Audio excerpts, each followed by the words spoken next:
Police are firing tear gas at protesters on the streets of Athens this lunchtime after violence flared during a mass demonstration against a new wave of austerity cuts.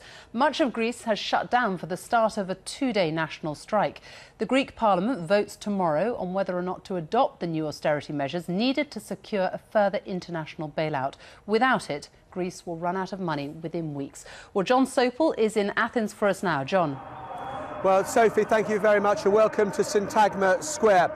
Hundreds of thousands of people have been taking part in protests today, but maybe 1,000 have been hell-bent on confrontation with the authorities. Throwing stones at the police in return firing volley after volley of tear gas, and it's a choking atmosphere in Syntagma Square still. I can show you the scene down on the street there now, where two lines of police are protecting the finance ministry, and they still intermittently get pelted by rocks and bottles and other missiles that have come to hand. It has been an ugly confrontation, but one that was not unexpected. Extra police were drafted into Athens today ahead of this, expecting this confrontation to take place. But the anger about the austerity programme is widespread, way beyond the anarchists, way beyond those in this square. Let's get this report from our correspondent, Chris Morris. Within the past hour, the battle over Greece's drastic austerity programme suddenly turned nasty. Groups of protesters dressed in black clashed with riot police. Stun grenades and tear gas were used, and Molotov cocktails were thrown. An outburst of anger overshadowing the peaceful demonstrations, which had earlier arrived outside Parliament. From the middle of the morning, they began to march into the centre of the city. The communist unions, the teachers' unions, people who think spending cuts and tax rises are just too severe. Can't pay, won't pay, some of the banners said. They're here to put pressure on their politicians, to send the message that many Greeks want things dane differently. They're exhaustive measures that will not even prove to be effective. If they were effective, then maybe we would show some patience, but we don't believe they'll be successful. We're opposed to what they're trying to do to us. We know very well that these measures will be our tombstone. They will have extreme consequences on workers and all social classes. The situation that the workers are undergoing is tragic, and we are near poverty levels. The government has declared war, and to this war, we will answer back with war. So in a show of strength, the unions have promised to fill the streets today and tomorrow. And thousands of police have been deployed to protect the Parliament building behind me. This is where international finance and popular discontent are meeting head-on.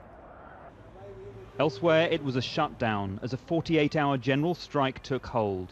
Trains and buses not running, public offices closed, even hospitals getting by with only a skeleton staff. For tourists hoping to reach the Greek islands, no luck today. Ferry ports have been blockaded, and many flights into the country have been cancelled. But inside Parliament, behind a tight security cordon, it's the politicians who will vote on the government's austerity programme.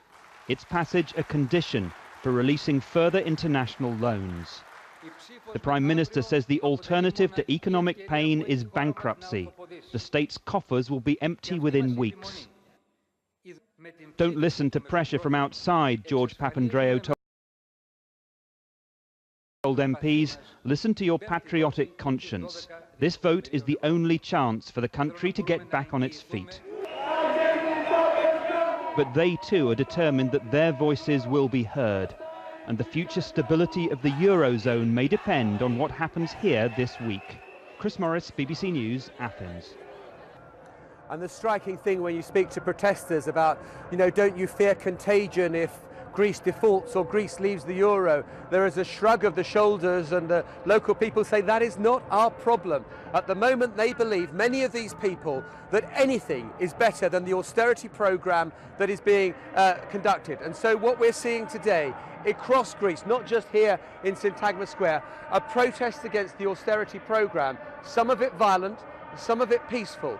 And no doubt about it that even if this does get passed tomorrow in the Greek Parliament, just a couple of hundred yards up the road from where I'm speaking, that is far, far from the end of the matter, because although there will be big tax increases to come, it may be that the people will say, you know what, we're not going to pay them, and that civil disobedience will again become a major problem here in Athens. But from a noisy, disrupted Syntagma Square where the tear gas is still being fired, it's back to you, Sophie, in the studio. John, with the latest there from Athens. Thank you very much.